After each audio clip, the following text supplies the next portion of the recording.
Boomers are the worst bosses. Why do all these boomer companies hire the worst person for the job?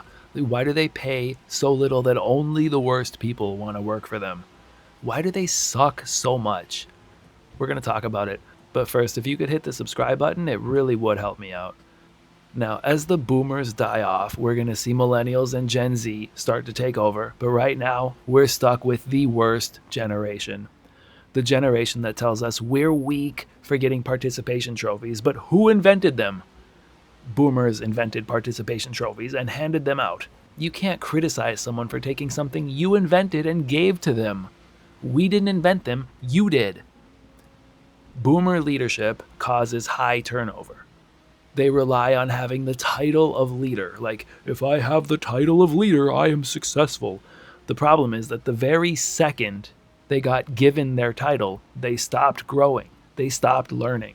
Now I'm a leader and people have to listen to me.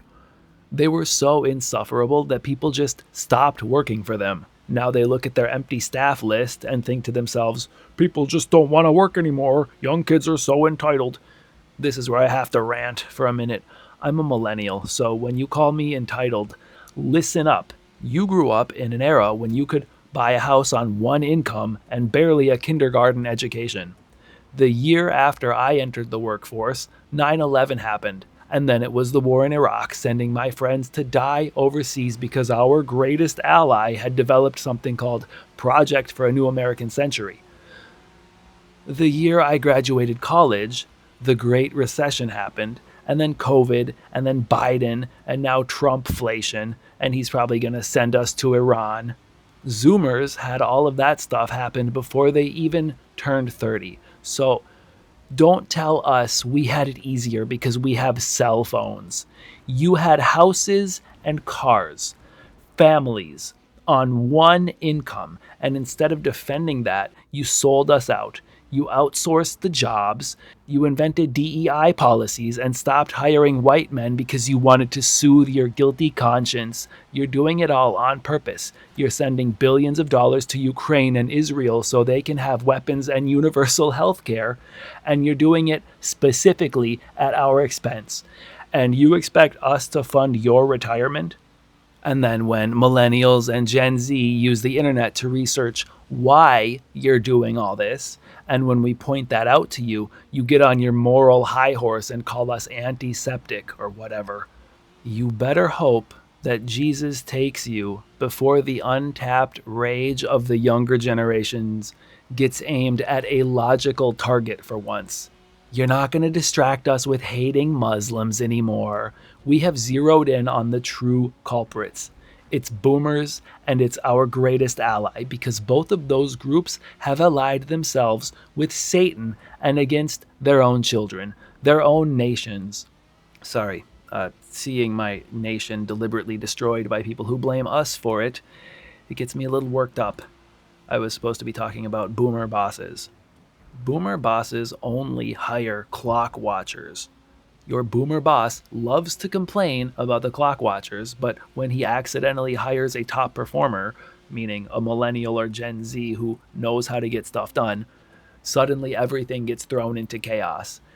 Every single other employee is a clock watcher hired by a blind, deaf, dumb, dead boomer because you can pay clock watchers peanuts. Boomers say, nobody wants to work. Yeah, dumbass, because you specifically hired those kinds of people. You structured your salaries to filter out top performers because you can't hang. You can't deliver at a world-class level. You hire people who do just enough and no more. Just enough to not get fired. So now you got what you wanted. This is what you wanted, boomer. Don't complain about it. If you don't like it, pull your company up by its bootstraps.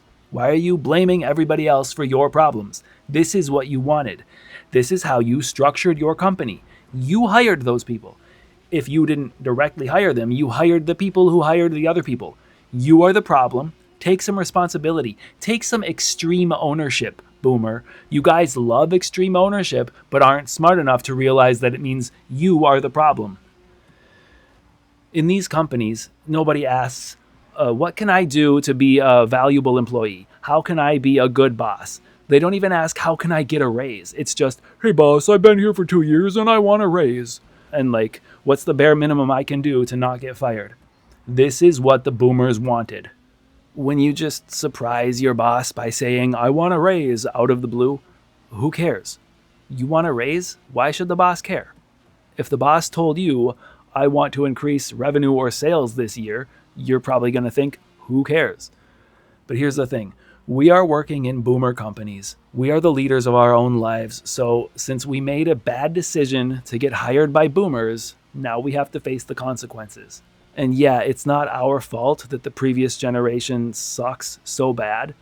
By the way, I'm ignoring Gen X because they always get their feelings hurt when they get ignored. That's funny to me. Gen X are just grunge boomers.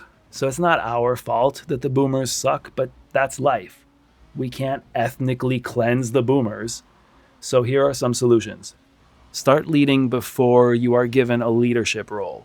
Don't be like the boomers. Be better than them. We already have to be smarter and more adaptable and resourceful and harder working than them. Now let's be better than them too. We can do it. We can shame them by being what they could never be. Ask your coworkers how you can help them. Form relationships, get to know your people, find out what they need, help them achieve their missions in life. Notice how your boss likely doesn't have effective relationships with any subordinates. Notice all the things your coworkers do to undermine the boss and the company. Don't notice it with the goal of snitching, but notice the inevitable results of the failures of your bosses. Go beyond the job description. We all have tons of coworkers who seem like religious fanatics in the cult of the job description. They're like, well, that's not in the job description, so I don't have to do it. Bad leaders do the same thing. They don't go above and beyond their job description. They don't actively cultivate good relationships with their people. It's okay to be uncomfortable. Leadership is not natural. We are not born knowing how to do it. But if you want to make your corner of the world a little better, and if you want to learn anything in general, there's going to be some discomfort involved. Americans are addicted to discomfort. So if you can overcome that mind virus, you'll be better off. People are your assets. Leadership is about people. So if you're addicted to introversion, if you use introversion as an excuse to keep you from getting anywhere in life, that's cringe and lame. Stop it. Oh, but I recharge when I'm alone. Yeah, me too. Cry about it. Use your position to improve the lives of the people around you. Another important thing to remember is you don't need to have all the answers. Your boomer boss wants to appear like he has all the answers. How many times have you asked him a question and gotten the wrong answer in response? This happens almost daily at boomer companies. How many times has your boss said, I don't know, good question, let me check it out and I'll get back to you? For most people, the answer is almost never. Boomer bosses are allergic to humility. They think if they don't know something, it shows weakness. And then if they show weakness, they won't be allowed to stand on top of the hill anymore. But the reality is this: admitting when you don't know something shows strength. You're able to say, I know what I know, I don't know what I don't know, and I know how to find out something I don't know yet.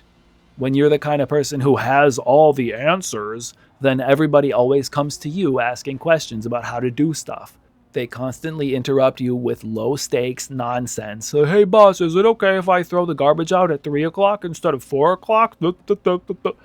They're doing it because that's how you've trained them. Again, this is your fault, boomer. The employees aren't stupid. The boss is stupid because he trains his people to be stupid. Another thing, my way or the highway is for losers. Boomer leaders say, my company, my rules, it's my way or the highway. Those guys later end up crying about how nobody wants to work anymore and how it's lonely at the top. You put yourself in that position, buddy. This is what you wanted. Don't start complaining about it now. Are you some kind of snowflake or something? They say stuff like, if you want to get something done right, you got to do it yourself. That's a good way to never get anything done. This is about delegation. Yeah, someone else might not do things 100% the way you would do them. Womp womp. Either learn how to delegate or you'll get 10% of the results you could get if you weren't acting like a boomer. When you stop leading like a boomer, the workplace gets better for everyone. So that's it for today. If you like this video, there are a couple more on screen right now. Check them out. Hit the subscribe, hit the like. I'll see you later. YouTube is doing everything in its power to suppress my channel. My shorts get literally 0 views. Substack is the only place that doesn't actively try to shut me down. Maybe I should just stop making these videos, but for now I'm still in the game. Goodbye, see you later. Don't be a boomer.